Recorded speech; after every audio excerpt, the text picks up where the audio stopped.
Daniel Carter stepped off the bus with scars that maps couldn't trace, his stride hesitant toward a house that had evolved into enemy territory.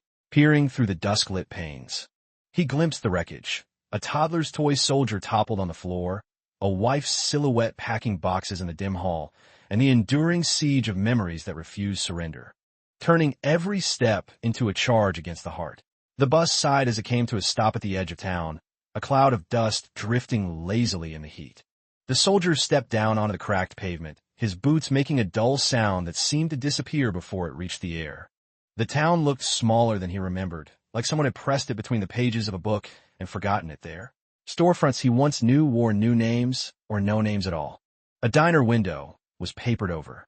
The old hardware store had become something else entirely. He kept his duffel close to his side, fingers hooked tight around the handle, as if letting go of it would mean letting go of the last 2 years. The war had been dust and sweat and orders barked over static. Here, it was silence so deep it almost rang in his ears. The streets were mostly empty, save for a man on a bicycle heading in the opposite direction, eyes fixed straight ahead, and an old dog sprawled in the shade of the gas station's awning. The soldier, Daniel, found himself searching for familiar faces, but they didn't appear. Some were gone for good. Some had simply moved on. He turned down the road toward the house where he'd once belonged. The yards here were mostly overgrown, fences leaning like old men tired of standing. Every few steps he caught a smell, fresh-cut grass, gasoline, rain on warm dirt, that tugged at something deep in him. The smells felt louder than the sounds. When he reached the gate, the boards of the porch seemed grayer, more brittle. The windows were bare, no curtains, no light behind them. He knew before he even tried the door that no one was waiting inside. He stepped onto the porch, boots scraping against the old wood, and looked through the front window. Dust motes floated in the air like slow-moving snow. The couch was gone. The photographs on the wall were missing, only pale rectangles on the wallpaper hinting at where they had been. In the war, he'd imagined this moment 1,000 times, stepping back into the space that held his life before the uniform. But reality was different. Here, he wasn't stepping back into anything. The house was just a shell. Daniel set his duffel down on the porch and sat beside it. He didn't go in. He just sat there, elbows on his knees, staring at the road. Cars passed occasionally, none slowing down. A wind moved through, carrying the faint smell of the river. He thought of the people who used to live within reach of that smell, the laughter on summer nights, the voices that would carry down the street. He thought of the ones who were no longer here, and the ones who might still be somewhere but no longer had a place for him in their lives. His hands curled into fists, not from anger, but from a need to hold on to something, anything. He'd missed weddings, funerals, birthdays, his father's heart attack, his mother's slow decline, friends who had stopped writing, and there was nothing to do about any of it. He stayed on that porch until the light began to change, the sky pulling toward evening. He could hear insects tuning up their night chorus in the tall grass across the street. It felt strange that the world could just keep going. In that moment, Daniel realized something. The place he had been walking toward all this time no longer existed. Not in the way he'd carried it in his head. The war had taken pieces from him, but time had taken the rest, quietly, without asking. A pickup truck slowed as it passed, the driver giving a small wave. Daniel nodded back, a barely there gesture, but it felt heavier than it should. Maybe it was the first acknowledgement that he was, in fact, here, alive, present, even if he didn't yet know what that meant. He stayed until the first porch light flicked on across the street. The day had given him no answers, but it had given him one small truth. He could not go back to what was. That left only one direction, forward, into something unknown, carrying the weight of what he'd lost. That night, Daniel didn't sleep in the house. He couldn't. The air inside was too stale, too still, like it had been holding its breath for years. Instead, he unrolled his blanket on the porch and lay there, listening to the insects and the occasional groan of the old wood beneath him. The stars above seemed brighter than he remembered, though maybe that was just the absence of the desert dust. He woke before dawn to the sound of distant water. Not the gentle trickle he remembered from boyhood summers, but a heavier, restless rush. When he stood and walked toward the sound, the streets carried a damp smell, sharp with mud. By the time he reached the river, the sun was pulling itself over the horizon. The water was swollen, thick and fast, licking at the lower branches of the willows that lined the bank. He'd heard talk of storms while he was away, floods upriver that swallowed the lowlands. Standing there, watching the current pull debris along, a fence post, a crate, something that might have been a chair, he felt a familiar pinch in his chest. The same pinch from combat zones when you arrive too late, when the damage is already done. Downriver, the bridge looked different. Part of its railing was gone, and one side was dark with water stains. He crossed it slowly, boots making hollow thuds against the dam boards. From the middle, he could see the far bank where the low-lying houses were half surrounded by water. And then, movement, a small shape along the edge of the flooded street, barely visible between the trunks of the willows. At first, Daniel thought it was a stray dog picking through the debris. But as he watched, the shape straightened into something unmistakably human. A child. He didn't move right away. It had been a long time since anyone here looked to him for help, and some part of him, damaged, reluctant, waited for someone else to appear. But no one did. He climbed down the embankment, mud pulling at his boots. The child didn't run. Didn't even look up until Daniel was close enough to see his face. A boy, maybe 7, hair plastered to his forehead, clothes soaked through and clinging to him. The boy held a small metal lunchbox in one hand, its paint chipped and rusted at the edges. He hugged it to his chest like it might be the only thing keeping him upright. His eyes pale wide, unblinking, didn't carry fear so much as the exhaustion of someone who had already been afraid for too long. Daniel crouched a few feet away, the way you would with a skittish animal. He didn't speak. There was nothing to say yet. Words felt too heavy, too clumsy for a moment like this. Instead, he let the silence settle between them, broken only by the rush of the water and the occasional creak of the bridge behind him. After a long while, the boy shifted his weight and looked past Daniel, as if checking to see if someone else was coming. But the street was empty. The whole town felt empty. Daniel knew that look. He'd seen it in soldiers waiting for extraction that never came. He'd seen it in himself, in the mirror of a half-collapsed building, when it became clear that rescue was not guaranteed. It was the look of someone realizing they were alone. Finally, Daniel extended a hand. Not a command, not a demand, just an offer. The boy hesitated, then stepped forward, placing the lunchbox down on the ground before taking Daniel's hand.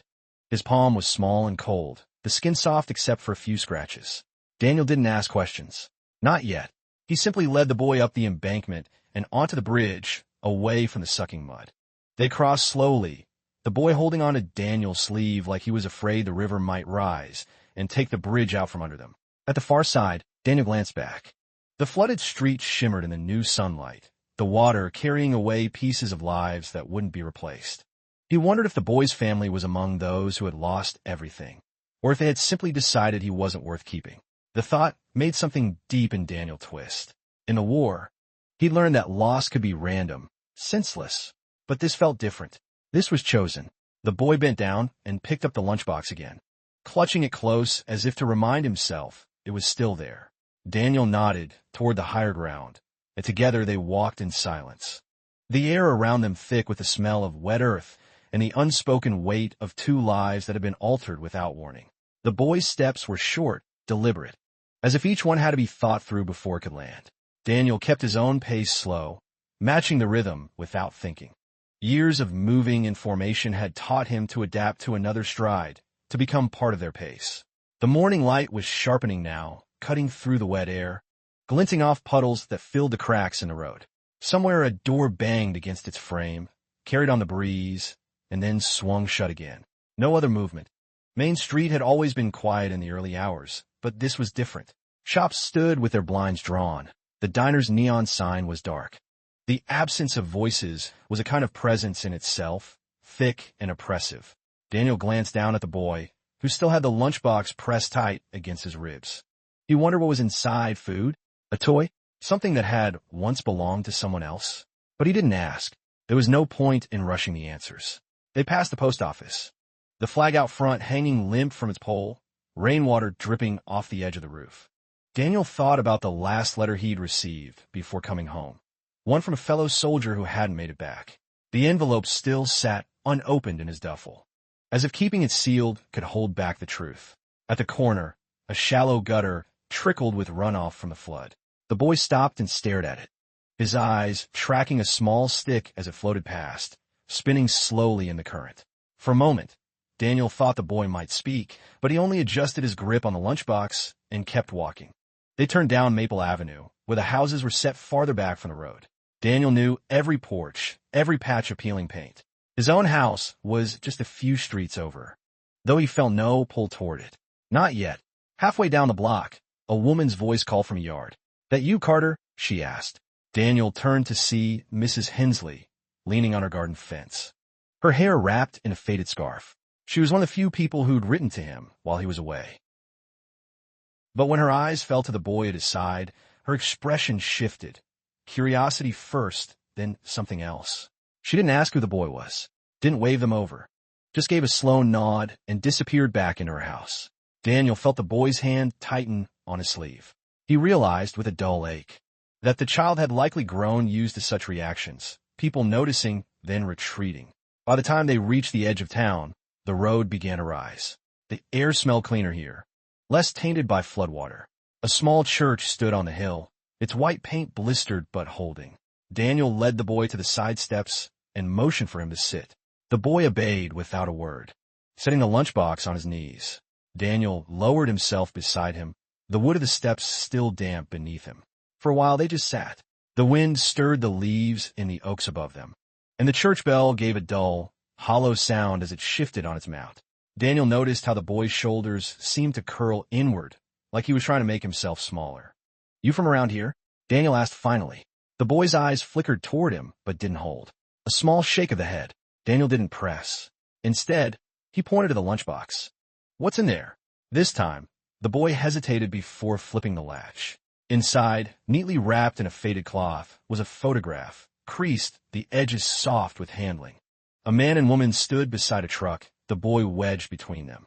Daniel noticed the boy's face in the picture was fuller, the eyes brighter. Beneath the photo was a folded piece of paper.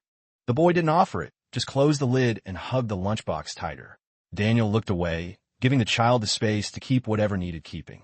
He understood that there were some things you carried close, not because you wanted to, but because letting them go would mean losing the last piece of something that once mattered.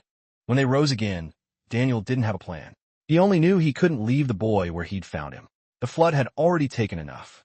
They started walking back toward town, the silence between them less of a wall now, more like a fragile thread, thin, but there. By late morning, the sun had managed to burn through the low clouds. But the streets still felt as though they carried the weight of the storm. Water stains marked the sides of buildings in dark, uneven lines, a quiet ledger of how high the flood had risen. Daniel led the boy toward the community center. If there was anywhere in town that might still be offering help, it would be there. Years ago, before his last deployment, he'd helped carrying cots for evacuees after a summer fire. He remembered the smell of the place, floor polish and instant coffee, and the murmur of people grateful just to be under a roof. The building came into view at the end of a side street. The front door stood open, a volunteer in a yellow vest leaning against the frame with a clipboard tucked under her arm. She spotted Daniel and lifted a hand in recognition. "Been a while, Carter," she called. Daniel gave a nod, but before he could explain, her gaze slid past him to the boy. Something tightened in her expression, and she straightened. "You bring him in?" Daniel paused. "Thought maybe you had room."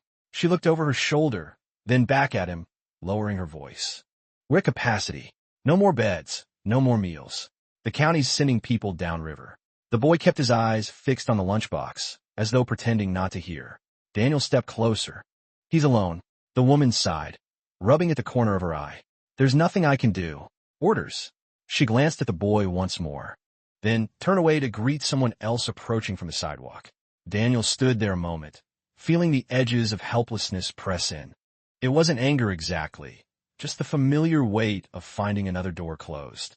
He'd felt it before, in the service, when requests for backup or supplies came back stamped with denials that didn't fit the urgency. He turned to the boy. "Come on," he said quietly, and they started back down the steps. They walked with no particular aim, Daniel scanning the streets for any sign of a place they could stop. The boy trailed half a step behind now, like a shadow that had lost the shape of what it followed. On Pine Street, they passed a two-story brick building with its windows boarded over. Faded lettering on the wall still read, "Harper's Dry Goods." Daniel had spent a summer there as a teenager, sweeping floors and unloading shipments. Now, a warped door hung loose on its hinges. He pushed it open just enough to peer inside. Dust An old sunlight filtered through cracks in the boards, catching on the outlines of shelving long since stripped bare. The air was cool and dry. He stepped back, letting the door close again. It wasn't much, but it was shelter. "Here," he said, motioning to a bench in the shade. They sat for a while, Daniel letting his eyes wander over the street. Somewhere down the block, a truck engine coughed to life, then faded into the distance. It struck him that in a town this size, people noticed everything. If the boy had family, someone would have said so by now. The silence was its own answer. Eventually, Daniel stood. "There's one more place," he said. They made their way toward the edge of town again, this time to a small white house with a sagging porch. The woman who lived there, Mara Jensen, had once kept an open kitchen for anyone in need. Soldiers home on leave, drifters passing through, kids who'd run from worse. Daniel remembered her coffee was always strong, her biscuits always warm. The gate squealed as he opened it, the sound carrying into the stillness. He climbed the porch steps and knocked. For a long while, there was nothing. Then footsteps. The door opened a few inches, chains still latched. Mara's face appeared in the gap. Older now, her eyes rimmed in fatigue. "Daniel," she said, almost a question. He gave a small nod, stepping aside so she could see the boy. "Need a place for him, just for a bit." Her gaze lingered on the child, unreadable. Then she shook her head. "Not now. I'm not taking anyone in." Before he could answer, the door closed, the chain rattling as it caught.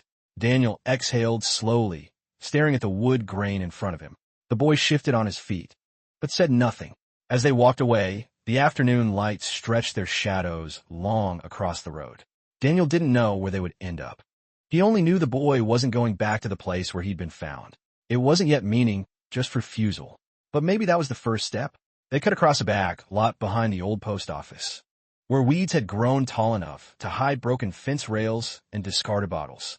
The ground was soft, the soles of Daniel's boots sinking slightly into the damp earth. The boy followed without question, his steps quick to match Daniel's longer stride. By the time they reached Main Street again, the sun had dipped behind a bank of clouds, muting the light. Traffic was almost non-existent, just the occasional sedan moving slow enough for the driver to glance at them before disappearing around the bend. Daniel wasn't sure why his feet took him in the direction of the far edge of town. Maybe it was habit, or memory, or the thought of one place that hadn't yet turned him away.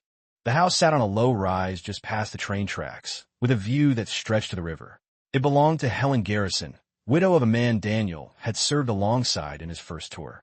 He hadn't seen her in years. The last time was at the memorial service, when she'd stood alone beside a folding chair with her husband's photograph resting in her hands, carried by the wind from the tree line. A single light burned above the door, yellow, warm, and steady. He knocked, stepping back. The boards beneath his feet creaked, the sound almost swallowed by the wind. The door opened after a moment, revealing Helen. She wore a sweater the color of oatmeal, sleeves pushed to her elbows, her hair pinned loosely at the back of her head.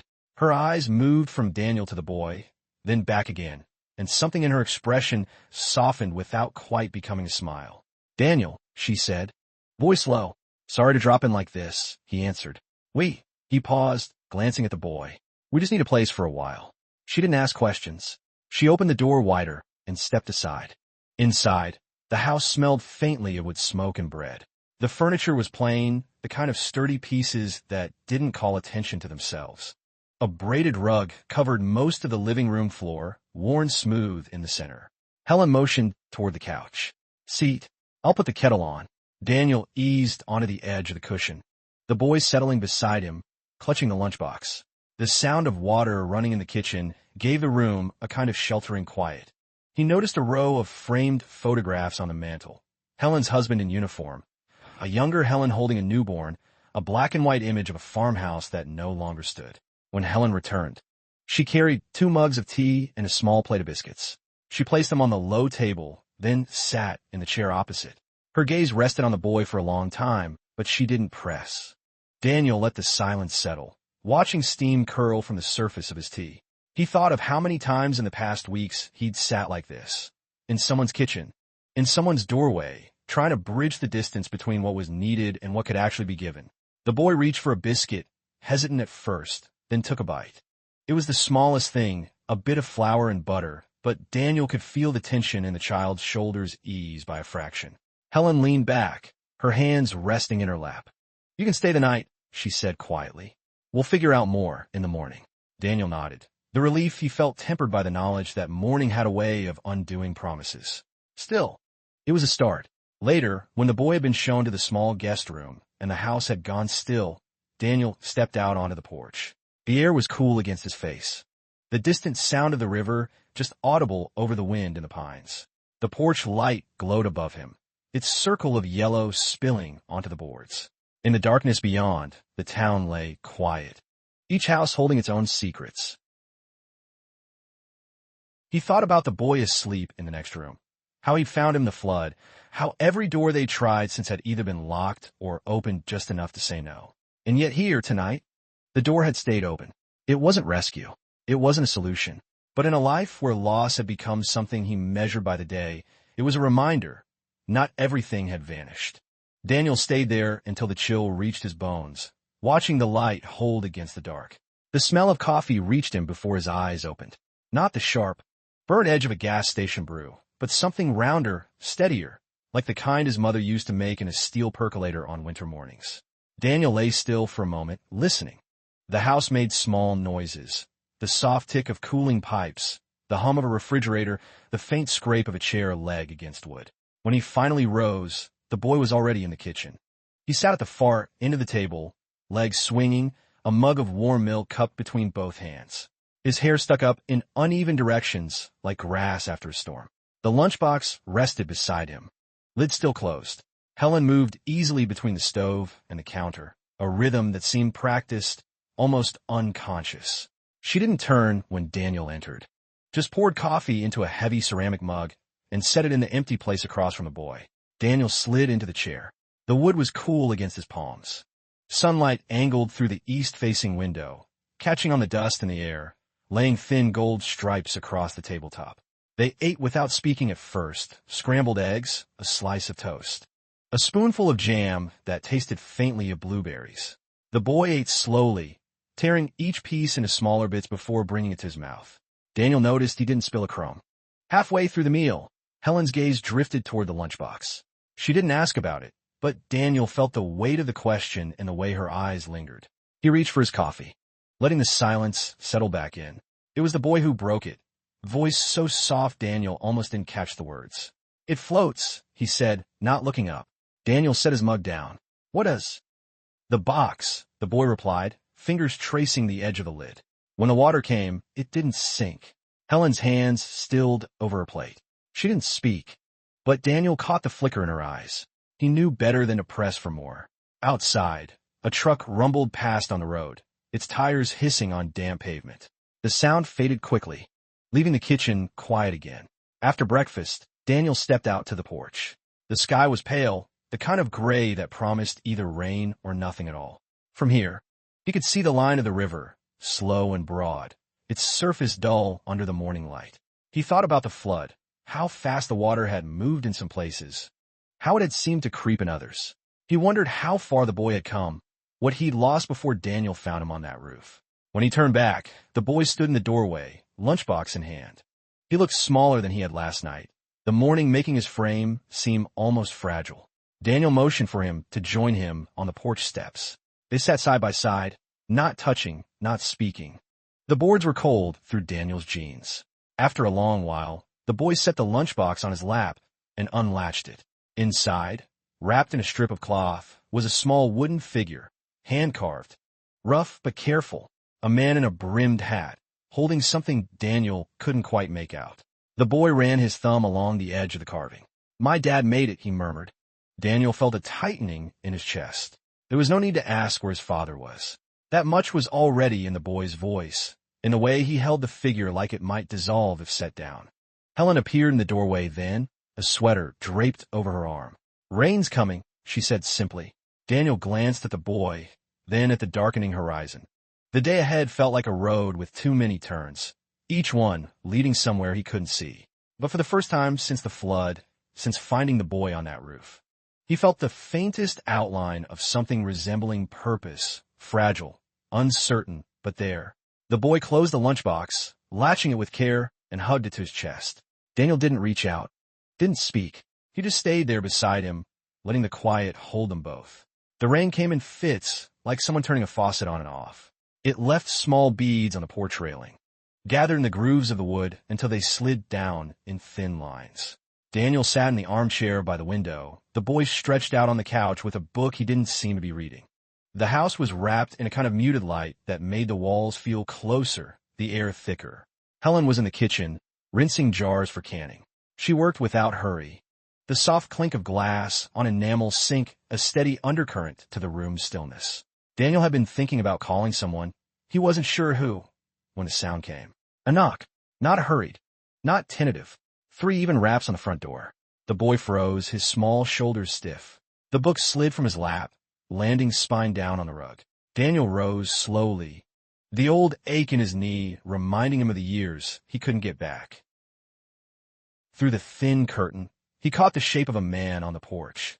Tall, broad-shouldered, the brim of a hat shadowing his eyes. The kind of stance that says, "I'm here on business." Daniel opened the door halfway. "Carter," the man said, tipping the hat back just enough to reveal a weather-creased face. "Sheriff Muto."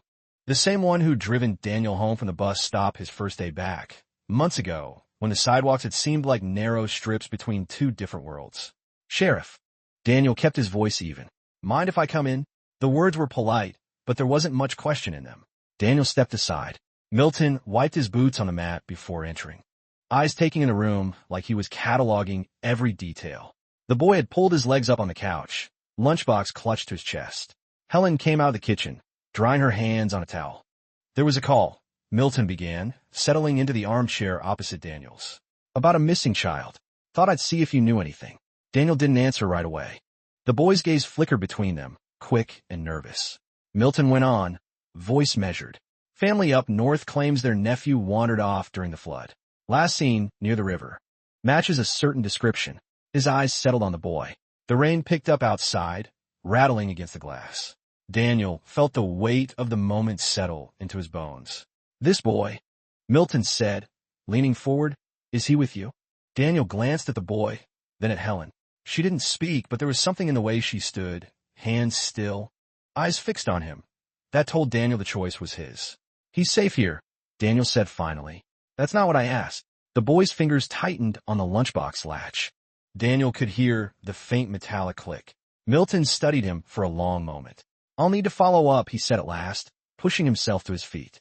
"You understand." Daniel nodded, though he wasn't sure he did. When the door closed behind the sheriff, the house seemed to exhale. Helen went back to the kitchen without a word. The boy stayed curled on the couch, staring at the lunchbox like it held the map to somewhere he needed to be. Daniel returned to his chair, but didn't sit. He stood at the window, watching Milton's truck pull away down the wet road, the red tail lights fading into the gray.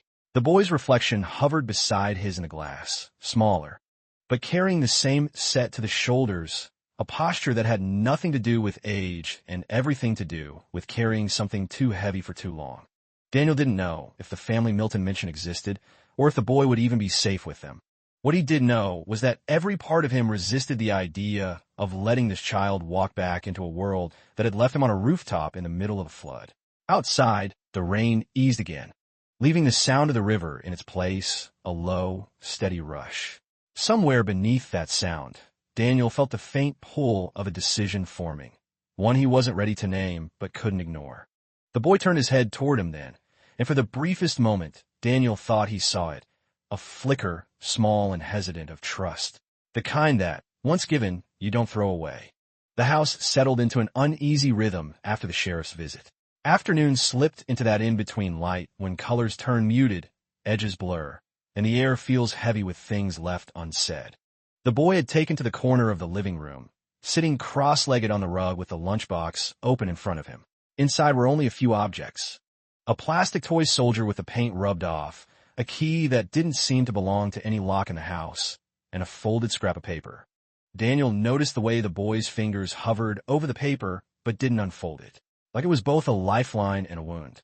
Helen, sensing something fragile in the air, stayed in the kitchen. Her movements hushed, the clink of dishes softened under running water. Daniel found himself pacing, not restless exactly, more like a soldier walking the perimeter of a camp, scanning for what might come in the night. His eyes kept landing on the front door, the thin wood between this space and whatever claim the outside world thought it had. It wasn't lost on him how absurd it might seem, a man like him, broad-shouldered, trained for worse, worrying about a knock on the door. But there are some things you can't meet with force. Some fights can't be won that way. When Helen came out with a cup of tea for him, he asked, "Do you have a lock for that back door?" She hesitated just enough to answer his real question. "There's one. Old, but it holds." They didn't speak of the sheriff. They didn't speak of the family up north. But they both knew. Later, when the boy had fallen asleep on the couch, Daniel fetched the old quilt from the cedar chest and covered him. The child's breathing was light, uneven in the way that comes when sleep is never deep enough to feel safe. Daniel remembered nights like that, overseas, when every sound carried weight and the darkness felt like it was holding its breath. In the shed out back, he found a length of chain, a padlock that had seen better days, and a battered toolbox. He worked quietly, fitting the chain across the inside of the door, oiling the squeak out of the hinges. His hands remembered the motions, even if the work was different, securing something not from enemies in uniform, but from people who might still think they were doing the right thing. The moon rose behind thin clouds, its light silvering the wet ground. Somewhere in the distance, a dog barked twice and went quiet. Back inside, Daniel sat at the kitchen table with Helen. She was sorting through mail, most of it bills or circulars no one had asked for. He noticed how she set aside anything official-looking, as if holding it a little longer might delay whatever it carried. "You think he'll come back?" she asked finally. "Yes," Daniel said. The boy stirred in his sleep, shifting under the quilt. Daniel watched the small rise and fall of his chest, felt the slow, surprising weight of it in his own breathing. He didn't know yet what the law would say, or how much sway the sheriff's word carried in a town this size. But he knew this. Losing people had shaped him more than any battle. And here, in this quiet room, smelling faintly of tea and damp wool, he realized he was not ready to let another one go. Not if he could help it. Before heading to bed, he checked each window latch, each door bolt. Not paranoia, he told himself. Just preparation. The kind that might buy them enough time to make sense of things if the knock came again. In his room, the rain had started once more, light against the roof, a steady rhythm that made the night feel smaller. Lying awake, he thought of the boy's lunchbox, the paper inside, and how some truths can't be unfolded all at once. You carry them folded, creased by time and loss, until you find a place where they can open without tearing. He wasn't sure if this house could be that place, but for now it was what they had. And for now, it would have to be enough. Morning came slow, wrapped in the pale gray of a sky that hadn't decided whether to rain again. The smell of damp earth seeped through the cracked kitchen window. Daniel sat at the table with a chipped mug of coffee, its warmth doing little to shake the cool weight in his chest. Helen moved quietly, fixing oatmeal for the boy, her robe brushing against the counter with each pass. The boy was still in his socks, hair flattened on one side from sleep, sitting at the far edge of the table. He stirred his oatmeal without eating, eyes flicking once toward the front door before returning to the bowl. Daniel noticed. Kids don't watch doors unless they're expecting something or someone. It happened just after 9. The sound was sharp but polite, knuckles on wood, no louder than necessary. The kind of knock that came from someone who already knew they'd be let in. Helen froze mid-step. The boy's spoon clattered into his bowl. Daniel stood, the legs of his chair dragging across the worn floorboards. He crossed to the door, his boots heavy in the quiet, and opened it just enough to fill the space with his frame. Sheriff Ross stood there, hat in hand, eyes scanning over Daniel's shoulder into the house. His badge caught a sliver of the pale morning light. "Morning, Carter," he said, using Daniel's last name like they were old friends. Daniel didn't answer right away. He kept one hand on the edge of the door, the other resting against the frame. "I need to speak with the boy," Ross continued, voice measured. "We've had some developments." Behind Daniel, Helen's breath caught, and the boy pushed back from the table so hard the chair leg scraped. Daniel stepped outside, pulling the door, closed behind him with a quiet finality. On the porch, the air smelled of wet pine. "If you've got something to say," Daniel told him, "say it here." Ross shifted his weight, like he wasn't used to having to explain himself. "There's been a call from his family. They want him back. I'm here to arrange it." "Arrange," Daniel repeated, as if testing the word for cracks. Ross's gaze drifted to the chain across the inside of the door. He must have noticed it earlier. You can't just keep him, Carter. You know that. Daniel thought of the lunchbox, the folded paper, the way the boy had flinched to the knock. And you can't just hand him over to the same people who left him out there. The sheriff's jaw worked, but he said nothing. Somewhere down the street, a screen door banged shut and a car engine turned over. The rest of the town kept moving, unaware or unwilling to see what was happening here. Finally, Ross said, "You've got until tomorrow to come by the office. We'll talk it through then." He put his hat back on, turned, and stepped off the porch. Daniel stayed there, watching until the cruiser pulled away and the street was empty again. Only then did he go back inside. Helen was standing by the counter, her hands gripping the edge so tight her knuckles had gone pale. The boy was gone from the table, his oatmeal untouched. "He's in the bedroom," she said quietly. Daniel nodded, setting his mug down with care, as if the wrong sound might crack the thin calm that remained. He went to check on the boy. The quilt was pulled up to his chin, his eyes open but far away. Daniel didn't speak. He just sat on the edge of the bed, resting a hand lightly on the blanket. The boy didn't pull away. Outside, the clouds thickened, the light fading even though it was still mid-morning. Daniel felt the hours ahead pressing in, what he needed to do, what he couldn't allow to happen again. Somewhere deep in his chest, past the weight of loss and the ache of helplessness, a shape began to form. Not a plan yet, but the outline of one. And with it, the faintest trace of something he hadn't felt in a long time. The stubborn will to hold onto what was left. The rest of the day moved like something heavy being dragged across a wooden floor. Slow, scraping, unwilling. Daniel tried to busy himself in the shed behind the house, sorting through rusted tools, checking the oil in a mower that hadn't run in years. But his mind kept circling back to the boy in the bedroom and the sheriff's words. Helen kept to the kitchen. He could hear her through the open window, drawers opening, cupboards shutting, the kettle whistling. It wasn't the sound of a meal being made. It was the sound of someone holding herself together by keeping her hands moving. By late afternoon, the rain started. Not a downpour, but a steady whisper on the roof.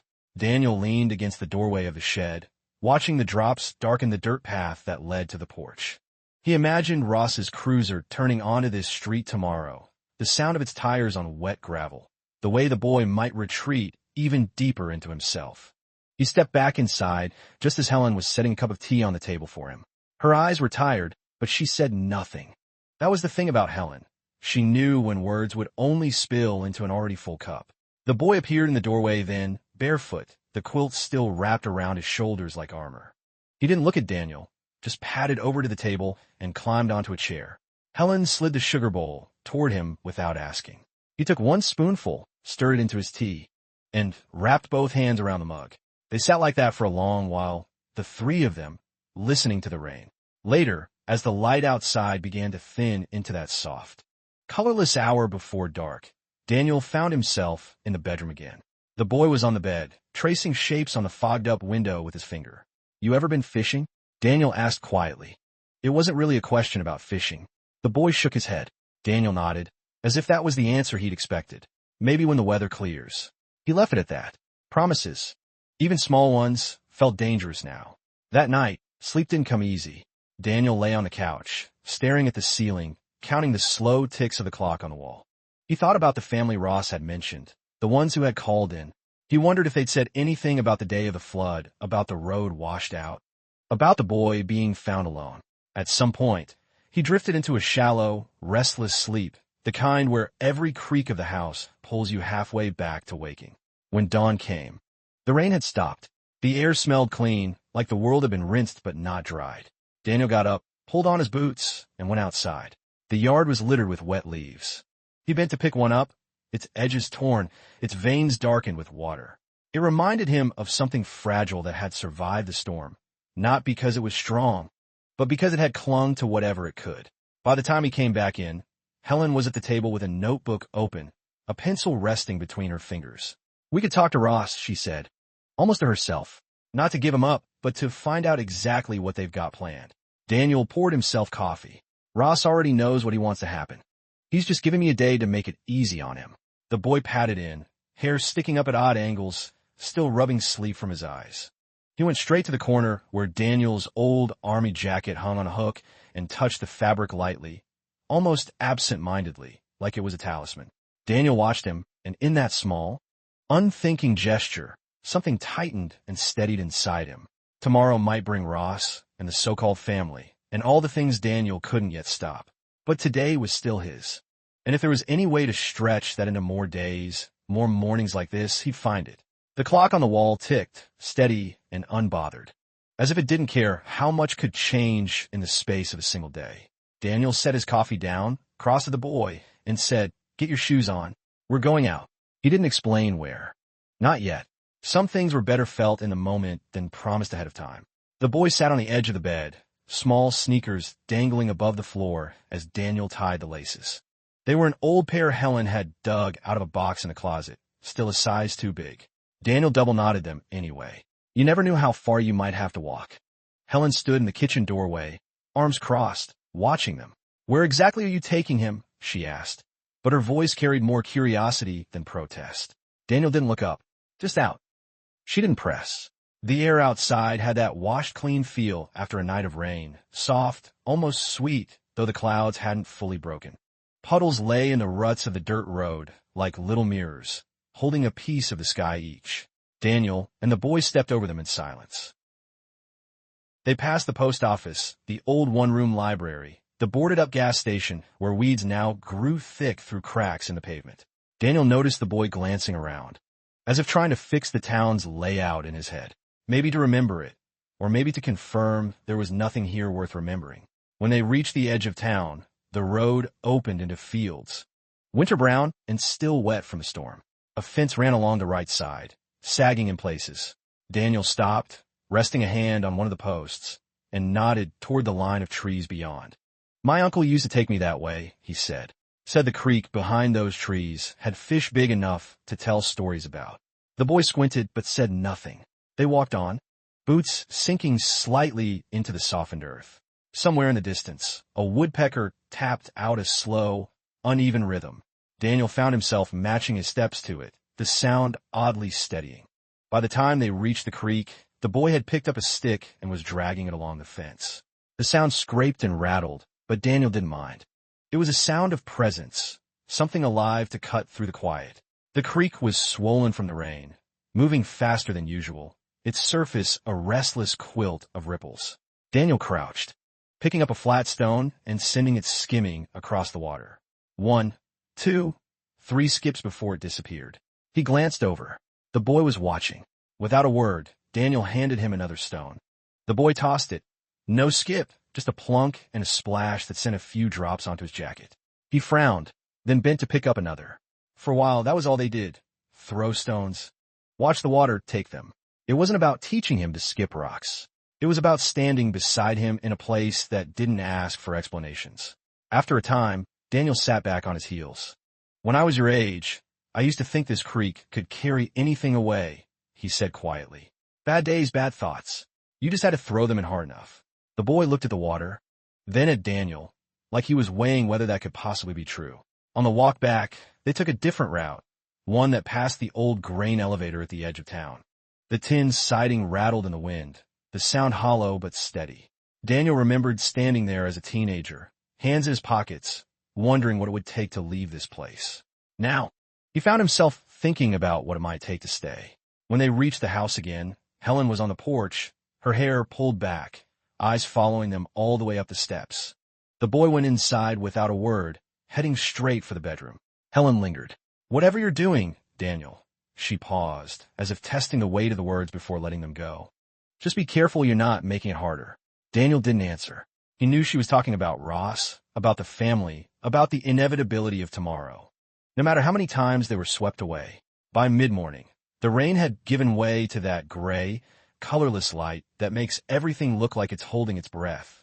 The boy was sitting cross-legged on the porch floor, lining up a row of acorns he'd collected yesterday. He froze when he saw the truck. His hand twitched toward the nearest acorn, then stopped.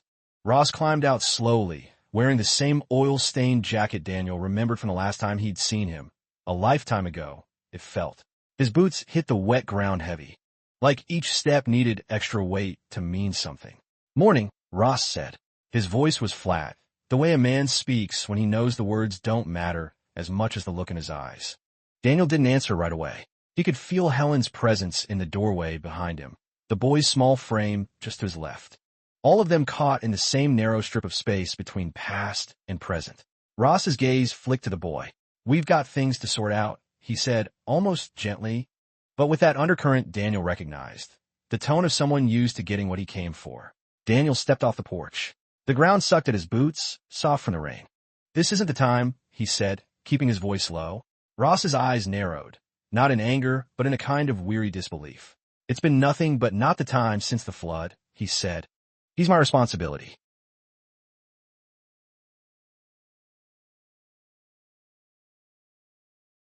The boy was watching them both now, his shoulders tight, hands shoved into the pockets of his too-big jacket. Daniel thought about the creek yesterday, about how the boy had thrown that last stone harder than he needed to, as if testing what it would take to make something disappear. Responsibility isn't showing up when the weather clears, Daniel said. The words came out quieter than he intended, but they landed heavy in the air between them. Ross glanced at Helen, maybe looking for backup, but she only folded her arms. She didn't speak. For a moment, nobody moved. The only sound was the drip of water from the porch roof, each drop hitting the same dark spot on the step below. Finally, Ross exhaled through his nose. A sharp, short sound. "I'll be back," he said. Then he turned, walking slow to the truck, boots leaving deep marks in the soft dirt. The engine started, coughed once, and the Ford rolled back down the road until it was just the low growl of exhaust fading into nothing. The boy didn't say anything, but Daniel saw the way his shoulders loosened, just slightly. He bent to pick up one of the acorns, turning it over in his hand before setting it back in the line. Helen stepped out onto the porch. "You know he's not going to just stop," she said quietly. "I know," Daniel said. They stood there for a long minute, the three of them, until Helen went back inside. Daniel stayed, watching the road where the truck had disappeared. That afternoon, Daniel took the boy back to the creek. The water had settled some, though the current still carried bits of leaves and twigs from the storm. The boy didn't ask why they'd come. He just picked up a stone and threw it, the plunk echoing through the bare trees. They stayed until the light began to thin, the air taking on that blue-tinged chill that warns of night. As they turned back toward town, Daniel felt the weight of the day pressing against him. Not the heaviness of loss, but the strain of holding something together in the face of what might come next. It wasn't a victory. It wasn't even safety. But as the boy fell in a step beside him, their boots finding the same rhythm in the damp earth, Daniel realized it was enough for now. When they reached the porch again, the acorns were still there in their line, untouched. The boy glanced at them, then at Daniel, as if to confirm they were safe. Daniel gave the faintest nod. Inside, the house smelled faintly of coffee and wood smoke. The boy went to his room without a word. Daniel stood in the doorway a moment longer, listening to the small sounds of the place, a cabinet door closing, the creak of floorboards, the sigh of wind through the eaves. He knew Ross would be back. He knew the conversation they'd just postponed was only waiting for its hour. But for tonight, the road was empty and the rain had stopped. The morning after Ross's visit, Daniel woke earlier than usual. The air in the house still held the damp scent of yesterday's rain, mingling with the faint aroma of coffee Helen must have brewed before dawn. He dressed in a half-light, the muted gray seeping through the curtains, and sat for a moment on the edge of the bed, listening to the sounds of a house not yet awake. Somewhere down the hall, the boy's steady breathing could be heard, the soft sighs of a sleep deep enough to shut out the world. Daniel didn't want to disturb that peace. Outside, the ground was still spongy, giving under his boots as he crossed the yard. A low fog clung to the edges of the road, blurring the line between earth and sky. The fields beyond looked endless. But muted, winter's hold still firm despite the calendar insisting on spring. Daniel walked to the shed at the back of the property. It was more habit than intention, a soldier's instinct to inventory what's at hand. Inside, the air was cold and faintly metallic. There were tools hung neatly on the walls, some rusted from neglect, a coil of rope, a lantern with cloudy glass, an old tackle box with one hinge bent. None of it amounted to much in a fight, but that wasn't what he was thinking about. Not exactly. He ran a hand over the workbench, the grain of the wood rough under his fingertips. It wasn't about preparing for Ross in a physical sense. It was about knowing the space, understanding what you could rely on when someone you didn't trust said they'd be back. From the shed window, Daniel could see the road that curved past the property. Empty now, It still seemed to hum with the memory of yesterday's tires. He caught himself counting the seconds it would take for a truck to reach the drive once it appeared around that bend. When he returned to the house, Helen was in the kitchen, spooning batter into a skillet. She didn't look up. "You were up early," she said. "Just needed some air," Daniel replied. He poured himself coffee, its warmth pooling in his hands. The boy shuffled in a few minutes later, hair tousled, eyes still heavy from sleep. He slid into his chair, picking at the plate Helen set before him. Not much appetite. Daniel noticed the boy glanced at the window more than once. After breakfast, they didn't speak of Ross. It was like they'd silently agreed not to invite his shadow into the day. Instead, Daniel took the boy to the far edge of the property where an old fence leaned tiredly into the grass. Together, they worked at resetting a few of the posts, the boy's small hands gripping the wood as Daniel tamped the earth around them. The rhythm of the work settled something in him. The scrape of shovel against soil, the soft thud as the posts sank deeper, the boy's quiet focus. It all created a kind of buffer between them and whatever waited beyond the fence line. At midday, they sat on the grass with sandwiches Helen had wrapped in paper. The sun had burned through the fog, but the air stayed cool. The boy asked about a bird circling overhead, what kind it was, how it stayed up there so long without flapping its wings. Daniel explained about thermals and air currents, but he knew the boy was watching the way it drifted, almost effortless, far above anything that could touch it. Back at the house, Helen was folding laundry, the steady motion of her hands a counterpoint to the unease that still lingered. Daniel went to the porch, leaning on the railing. The road was quiet. A squirrel darted across it, tail twitching, before disappearing into the hedgerow. He thought about Ross's face yesterday, not angry, not pleading, just certain, a certainty that didn't bend easily. Daniel had seen it before, in men who'd made up their minds long before they spoke. The afternoon stretched out, the lights slowly shifting toward evening. Helen lit the lamp in the front room before the sun had fully gone, saying it made the place feel less empty. The boy sat on the floor, tracing the lines on an old county map Daniel had found in a drawer. His finger followed the river, the bends and forks, pausing at places Daniel knew were long gone, washed out, renamed, forgotten. As night fell, Daniel double-checked the locks on the doors. Not out of fear exactly, but as part of the quiet ritual of the day's end. The sound of the bolt sliding home was both too loud and somehow not enough.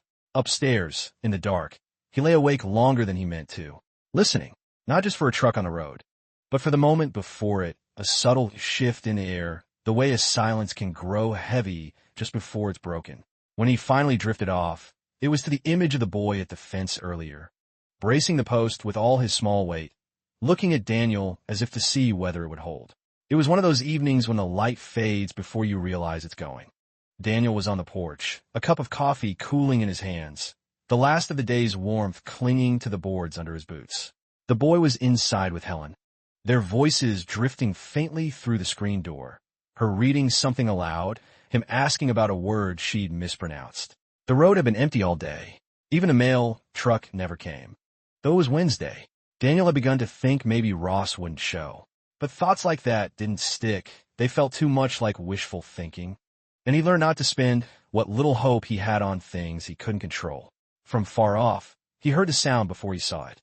Not loud, but distinct, the uneven hum of a truck engine with a belt that needed replacing.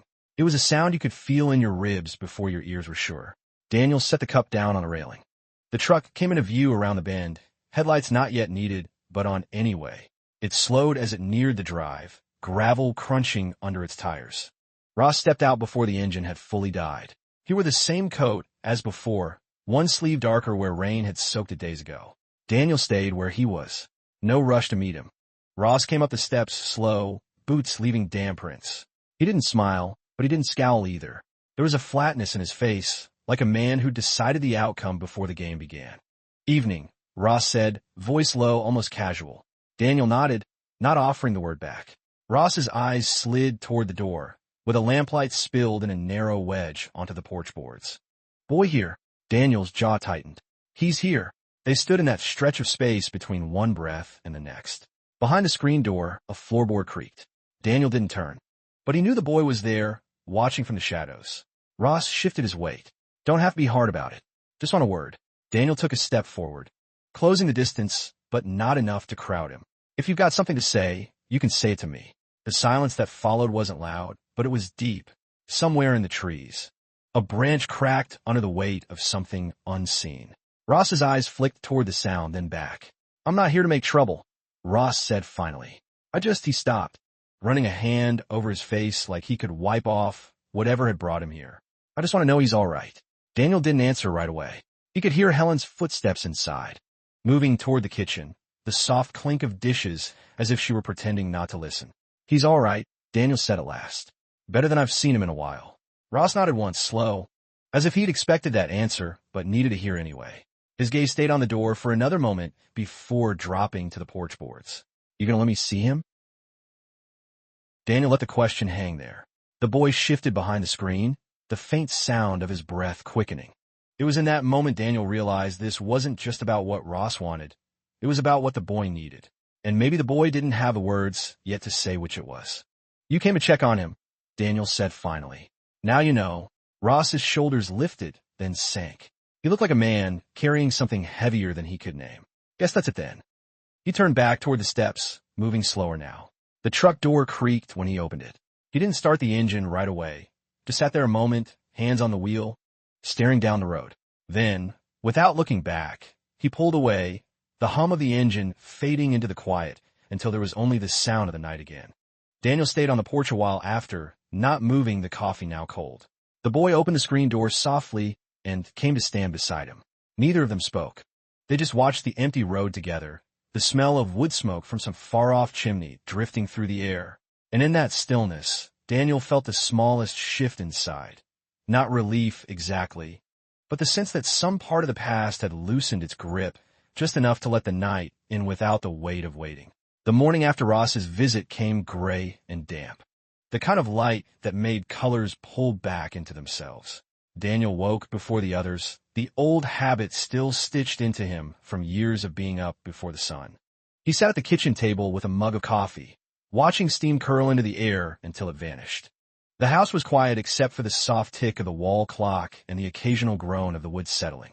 Outside, mist lay low over the yard, blurring the fence line into something that looked more like memory than wood and wire. The gravel drive still showed the faint twin tracks from Ross's truck. Helen came in barefoot, robe pulled tight, her hair falling in loose waves over one shoulder. She poured herself coffee, but didn't sit, leaning against the counter instead. They didn't speak right away. There was nothing urgent to say, and both of them understood the comfort of that. You didn't sleep much, she said finally, not quite a question. Daniel shrugged, eyes still on the window. Didn't need to. She didn't press. She never did. From the hallway, the soft creak of the boy's door, then bare feet padding toward the kitchen. He looked smaller in the morning light. Hair sticking up, sweatshirt too big on his frame. He slid into the chair beside Daniel without a word.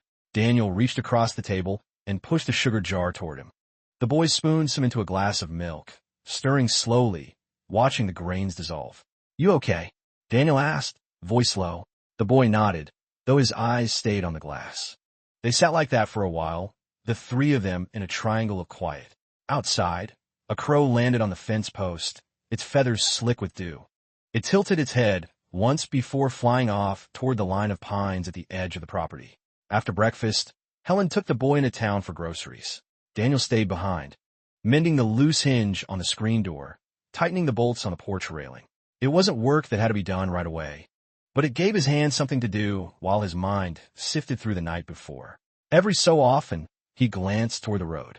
There was no sign of Ross, but the image of the man sitting in his truck lingered, hands on the wheel, looking like he was about to say something that never came. By afternoon, the mist had lifted, replaced by a thin sunlight. Daniel went to the shed for the rake, gathering leaves that had fallen early. He worked slowly, the scrape of the metal tines on the damp ground making a sound that carried across the yard. The boy wandered out after a while, holding a small plastic bag from town. Got you something, he said, holding it out. Inside was a pair of work gloves, the kind you could buy cheap at the hardware store. They're for when you fix stuff, the boy added, so you don't get splinters. Daniel turned them over in his hands. Thanks, he said, the word heavier than it should have been. He slipped them on, flexing his fingers. They were a little tight, but that didn't matter. The boy grabbed a second rake from the shed without asking. Daniel thought about Ross again, about the way he'd stood on that porch like a man caught between wanting something and knowing he couldn't have it. And for the first time in a long while, Daniel felt no need to rehearse what he'd say if Ross came back. Maybe it was enough for now that the boy had chosen to stay, and that the three of them could sit here in this small, borrowed peace. The road stayed empty. The light faded, and in that slow collapse of day into night, Daniel felt the fragile shape of meaning settle around them, not in grand gestures or final answers, but in the quiet certainty of being here together in this moment. It was Helen who found it first. The morning had been quiet, the kind of quiet you only notice when it's about to be broken. The sun was out early, laying thin ribbons of light across the kitchen floor. She'd gone out to the mailbox while Daniel was in the shed, checking the fuel level on the old generator. When she came back, she held a small stack of mail like it was heavier than paper had any right to be. Most of it was the usual, grocery flyers, a utility bill, but on top was a plain envelope, no return address. The name written in a tight, deliberate hand. She set the pile on the kitchen table, that envelope face down. Daniel came in a few minutes later, wiping his hands on a rag. He caught the look on her face before he saw the letter. "What is it?" "Something for you," she said, not quite meeting his eyes. He turned the envelope over. His own name was there, no middle initial. Just Daniel Carter. The paper was thick, expensive in a way that fell out of place here. He didn't open it right away. Instead, he set it down beside his coffee cup and went to wash his hand again, as if that might buy him a few more seconds before whatever was inside took shape. The boy wandered in, still chewing a piece of toast. He glanced at the table, but didn't ask. Kids like him learned early not to touch certain things, not to dig where they weren't invited. Daniel slid a finger under the flap and tore it open in one clean motion. Inside was a single sheet of paper, folded twice. The handwriting matched the envelope, neat, careful. He read it once, then again, slower. It was from someone he hadn't seen in years. Cooper wrote that Ross was back in town, talking to people, asking questions. Not about Daniel, exactly, but about the boy, about where he'd come from, about who had the right to keep him. Daniel read the last line twice. "Thought you should know before it's too late." He folded the letter carefully, set it back in the envelope, and pushed it aside. His coffee had gone cold. Helen stood at the counter, watching him the way you watch a storm edge toward your property line. "What did it say?" she asked. "Nothing we can't handle," he said, though his voice didn't carry the certainty the words pretended to have. The boy had finished his toast and was standing by the back door, looking out over the yard. "Can we go to the creek today?" he asked, his voice hopeful but cautious, as if he already knew the answer might be no. "Yeah," Daniel said. After lunch, they spent the morning in small tasks, Helen folding laundry, Daniel sharpening the mower blades. But the letter stayed in his mind like a low hum he couldn't turn off. He caught himself glancing toward the road more than usual, listening for the crunch of tires on gravel. By midday, they headed down to the creek. The water was low, late summer having burned off much of the rain. The boys skipped stones, each one bouncing once or twice before sinking. Daniel sat on a fallen log, elbows on his knees, watching the water move slow and clear over the rocks. He thought about what Cooper's letter meant. Ross wasn't a man to poke around without purpose. If he was asking about the boy, it meant he had an angle, maybe something he thought could pry them apart. Daniel's hands clenched without him meaning to. The boy let out a cheer. One of his stones had skipped 4 times, and for a moment, the sound cut clean through the weight in Daniel's chest. Helen was sitting upstream, feet in the water, skirt bunched around her knees. She looked over at him and smiled, small but steady. On the walk back, the boy carried a stick he'd found. Daniel took the envelope and tucked it inside the top drawer of the old desk in the corner. He didn't lock it. He didn't need to. Some things are better left unopened a second time. Outside, the crickets sang in the tall grass. Somewhere down the road, a dog barked twice, then stopped. And in that thin quiet, the letter had lived in the desk drawer for 3 days before the first sign of it came to life. It was Saturday, the kind of late summer morning where the air feels warm before you even step outside. Helen had gone to the farmer's market early, leaving Daniel and the boy to run a few errands in town. They drove in the old Ford, windows down because the air conditioner had given up long ago. The boy leaned his head out like a dog, hair whipping in the breeze, pointing out every truck or motorcycle that passed. Daniel kept one hand on the wheel, the other resting loose on the open window frame. Main Street was busier than usual. Yard sale tables, kids with chalk drawings on the sidewalk, the smell of barbecue drifting from somewhere near the firehouse. Daniel pulled into a spot in front of Wilkes Hardware. He needed a box of nails, maybe a new handsaw. The boy followed him inside, the bell above the door giving its tired ring. The store smelled of lumber and machine oil. Mr. Wilkes was behind the counter, sorting fishing lures into a glass case. He nodded at Daniel, but didn't say much. The boy wandered toward the back, where the rows of seed packets hung like postcard from a place you might want to visit. Daniel was comparing two hammers when a shift happened. A shadow crossed the front window, and in the glass, he caught the reflection of someone stepping onto the sidewalk outside. Even before the man turned, Daniel knew. The posture was the same, straight but with a slight tilt in the shoulders, as if the weight he carried wasn't visible but still there. Ross. He was leaning against the hood of a tan sedan parked across the street, talking to a woman Daniel didn't recognize. From where Daniel stood, he couldn't hear the words, but the way Ross kept scanning the street between sentences told him enough. He wasn't here for idle conversation. The boy came up behind him with a packet of sunflower seeds, holding it like treasure. "Can we grow these?" he asked. "Maybe," Daniel said, his eyes still fixed on the window. "Go pick out another one." By the time Daniel stepped outside, Ross was gone. Just the empty space where the sedan had been, the woman now walking away with a canvas bag over her shoulder. They loaded the nails and the seeds into the truck. Daniel's hands stayed steady, but his mind kept replaying the scene.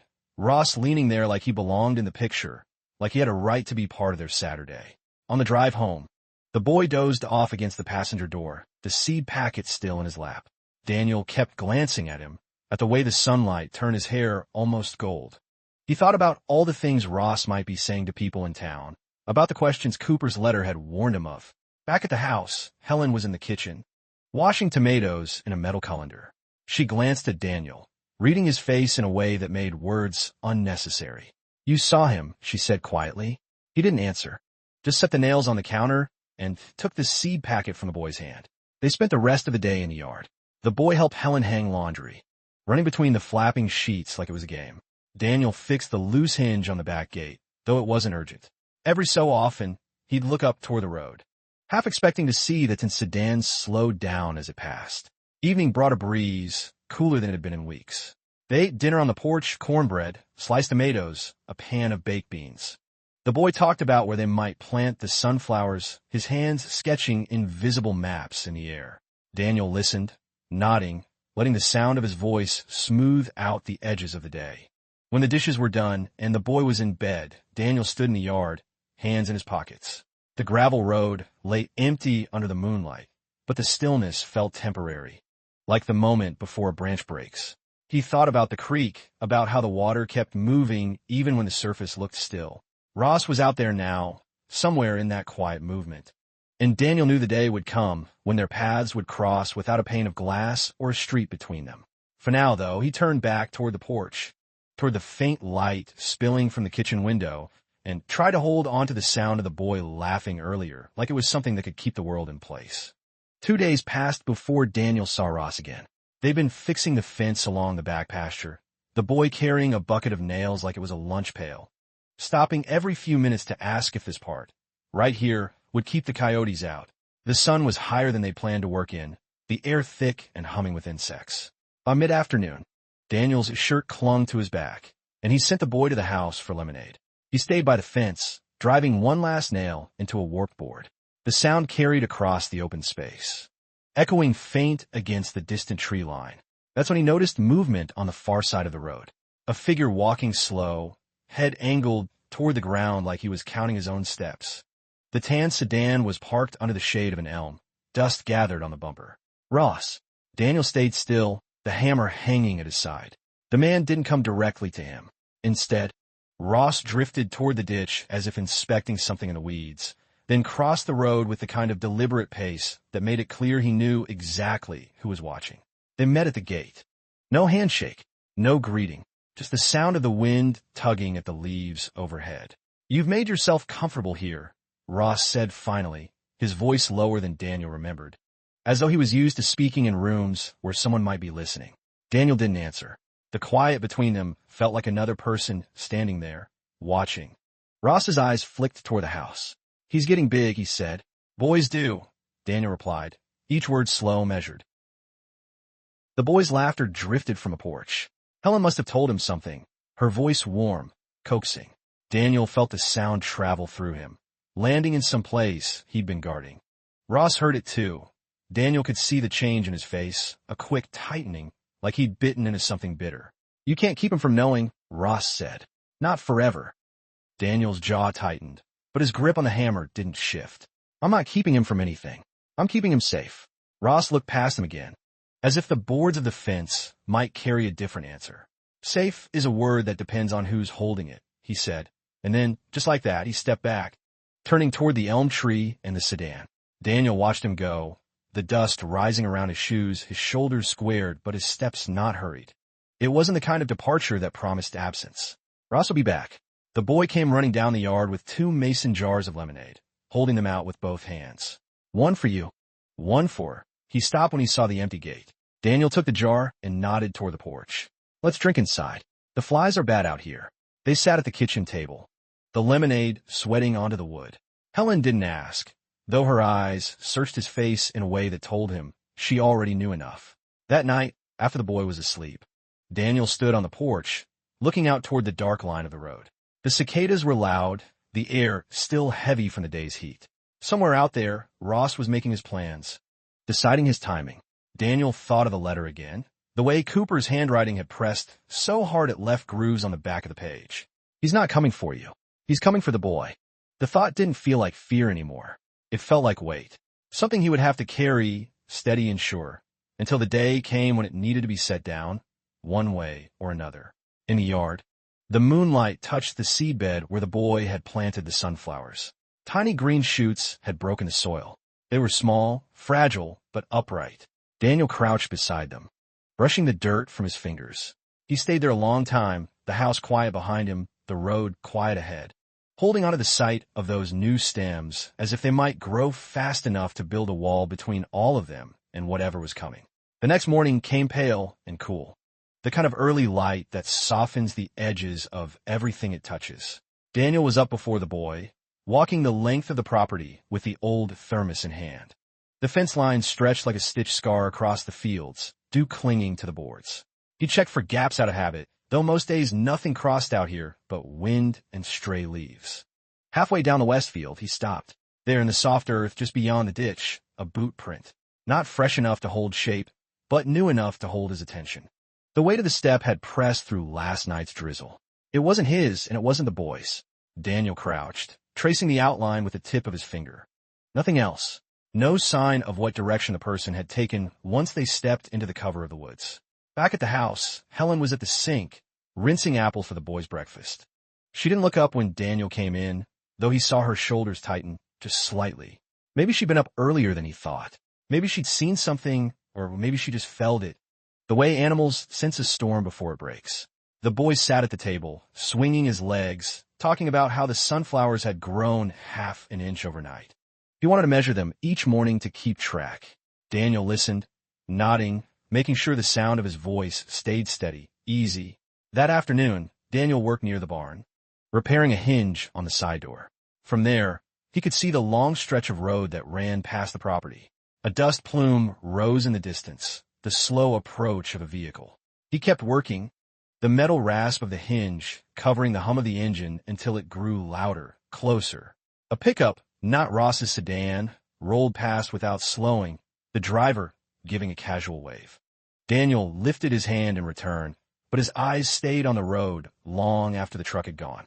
The print in the mud lingered in his mind, the way it angled toward his land, not away. Evening came with a thin sunset, the sky a wash of pale orange and fading blue. Daniel sat on the porch while the boy fed the chickens. The low cluck and scatter of wings filled the yard, mixing with the crickets starting their night song. Across the field, near the tree line, something shifted. Not a deer, too deliberate. Daniel didn't stand, didn't call out.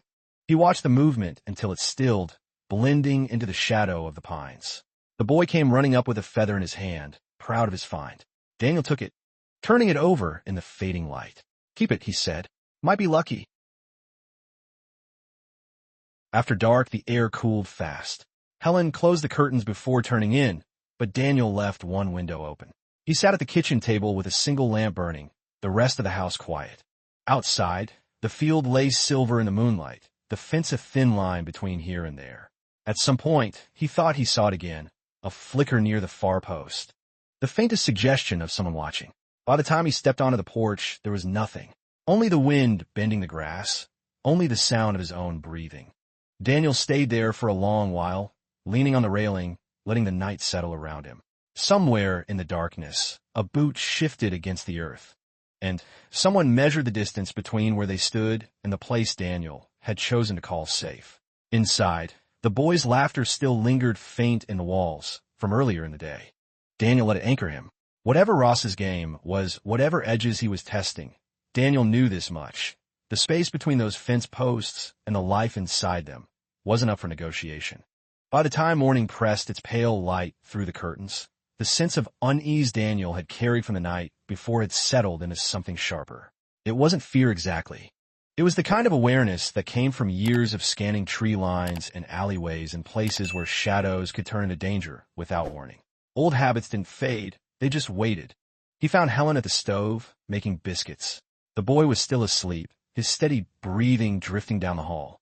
Daniel poured coffee, the steam curling against his face. "You didn't hear anything last night?" he asked without looking at her. She didn't answer right away. The soft click of the oven door closing was her only reply. He stepped outside, mug in hand, the air cool against his skin. The field wore its morning frost like a thin veil. Near the far fence post, where he thought he'd seen movement, the grass was pressed down, the earth scuffed. The impressions were light, almost careless, but they hadn't been there the day before. Daniel knelt, running his hand over the marks. They stopped at the fence line. He let his eyes follow the land beyond, the slow slope toward the woods, the way the pines stood in uneven ranks. A crow burst from a branch, the sudden black wing beat cutting through the stillness. Back at the porch, he noticed something on the railing, a cigarette, but the paper damp from dew. Neither he nor Helen smoked. He picked it up with 2 fingers, turning it over. The faint smell of cheap tobacco still clinging. It hadn't been there yesterday. By mid-morning, the boy was outside, chasing one of the hens that had slipped the pen. Daniel pretended to work on the front gate, but his eyes kept shifting toward the tree line. Every so often, a flicker of movement, too quick to catch fully, pulled at the corner of his vision. Helen stayed near the house, hanging laundry on the line. The shirts lifted and fell with the wind, small white flags against the endless blue. Daniel thought about saying something, about the print, the cigarette, but decided against it. Words had weight here, and once spoken, they couldn't be pulled back. Near noon, a shadow broke from the pines. This time it didn't retreat. A man stepped out, tall, shoulders square, hands in his pockets. He didn't move toward the house, just stood at the fence, watching. Daniel walked down the yard slow, his boots whispering against the frost-stiff grass. The boy stopped his chase, feather-light and wide-eyed, sensing the shift. Helen's hands stilled on the laundry line. When Daniel reached the fence, the man smiled faintly, nothing warm in it, and nodded toward the house. "You've done well with the place," he said. His voice was even, almost polite. Daniel didn't answer. He just stood, the space between them drawn thin as wire. The man's boots were planted on the far side of the fence, just outside the legal edge of the property. "You want to be careful out here," the man went on. "A lot can happen between the house and the road." Daniel's hand rested on the top rail, his thumb tracing the grain. "Fence is in good shape," he said finally. The man's smile faded. He looked past Daniel, toward the boy, and then to Helen, who stood motionless by the line. "Shame if it didn't stay that way," he said, almost idly, before turning and walking back into the trees. Daniel watched him go until the shadow of the pines swallowed him. Only then did he step back, the cold air suddenly sharper in his lungs. The rest of the day passed under a kind of quiet strain. Helen kept herself busy in the kitchen. The boy stuck close to the house. Daniel worked in the shed, not because anything needed fixing, but because the sound of tools in his hands felt steadier than the silence. That night, before the lamps were out, Daniel walked the fence again. The frost had melted, leaving the earth dark and damp. Near the same post where the man had stood, Daniel drove a fresh stake deep into the soil, a small act but deliberate. A line in the dirt, clear, unspoken, and his. He stood there until the cold began to bite through his jacket. Somewhere beyond the field, an owl called, low and measured. Inside, through the window's pale square of light, the boy's head bent over a book, and Helen moved slowly between the stove and the table. Daniel stepped back from the fence, not turning his back to the woods until the door was closed behind him. Some things, he knew, didn't end with a single conversation. Some things required you to stand watch, night after night, until they either went away or came closer. The next few days settled into a kind of false calm, the kind a man learns not to trust. Daniel moved through them the way a soldier walks a road he suspects might be mined, slow, attentive, eyes never staying on one thing too long. The morning frost kept returning. Thin sheets of glass over puddles that cracked under his boots, the sound too sharp for how still the air felt. Helen seemed quieter too. She didn't mention the man at the fence. But there were moments when her hands would still over a bowl, or she'd stand at the sink a little longer than necessary, staring at nothing in particular. The boy had stopped chasing the hens. Now he stayed close to the porch, sometimes sitting on the steps with his knees pulled up, watching Daniel work. One afternoon, Daniel found himself on the far side of the property, mending a sagging section of the wire fence. The work was small, the kind that lets the mind wander. He thought about the way the man's voice had carried, steady, no rush. The kind of voice that didn't care if it was welcome. And he thought about the pause before that last sentence, the way it had been dropped like a stone into a still pond. He looked toward the tree line again. The pines stood where they always had, but the space between their trunks seemed tighter now, darker, as if they'd drawn closer in the last few days. Back at the house, the boy was sitting at the kitchen table, his small hands wrapped around a mug. Helen had given him hot cider, and the steam curled up into his face. Daniel noticed the way the boy glanced toward the window every few seconds, as if measuring the distance between himself and whatever might be outside. That night, Daniel sat at the kitchen table long after Helen and the boy had gone to bed. The lamp threw a circle of light across the wood, catching the scratches and nicks that had been there long before they arrived. He traced one of them with his thumb, the small groove catching his skin. He thought about the houses he'd been in overseas, the way danger seeped in not through force, but through patience, always waiting for you to let your guard down. The next morning, he walked the length of the fence again. This time, there were fresh marks in the dirt, boot prints, heavier than before and closer to the house. He crouched, following them until they vanished near the shed. The lock was still on, but the padlock hung twisted, as if someone had tested it. When he came back inside, Helen was standing at the stove, frying bacon. The boy was at the table, swinging his legs under the chair. Daniel didn't say anything. Instead, he poured himself coffee and took a seat across from the boy, letting the heat seep into his hands. They ate in near silence, the only sound the sizzle from the pan and the occasional creak of the old floorboards. After breakfast, Helen stepped out to hang laundry, and Daniel watched her from the window. She moved slowly, pausing now and then to rub her hands together against the cold. Beyond her, the trees stood in their silent line. Later that day, Daniel drove into town. He didn't need supplies. He just wanted to see who might be watching. The main street was quiet. A few cars angled along the curb, the diner's windows fogged with steam. He nodded to the clerk at the hardware store, picked up a pack of nails he didn't need, and lingered long enough to see a truck idle at the far end of the block before pulling away. By the time he got home, the sky was bruising into evening. Helen had lit the lamp in the front room, its glow spilling out onto the porch. The boy was sitting just inside the door, a book open on his knees. Daniel stepped past him, set the nails on the counter, and went to the back door. The air was cold, the kind that made the lungs sting.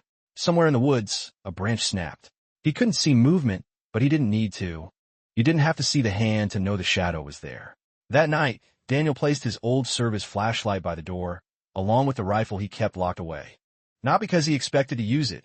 He'd had enough of pulling triggers, but because it felt wrong to sleep without some kind of readiness.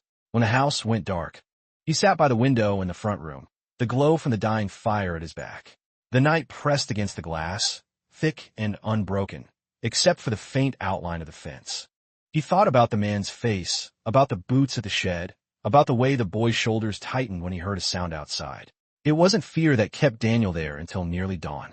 It was something heavier, a weight that came from knowing that whatever line he'd drawn in the dirt, it was only the beginning.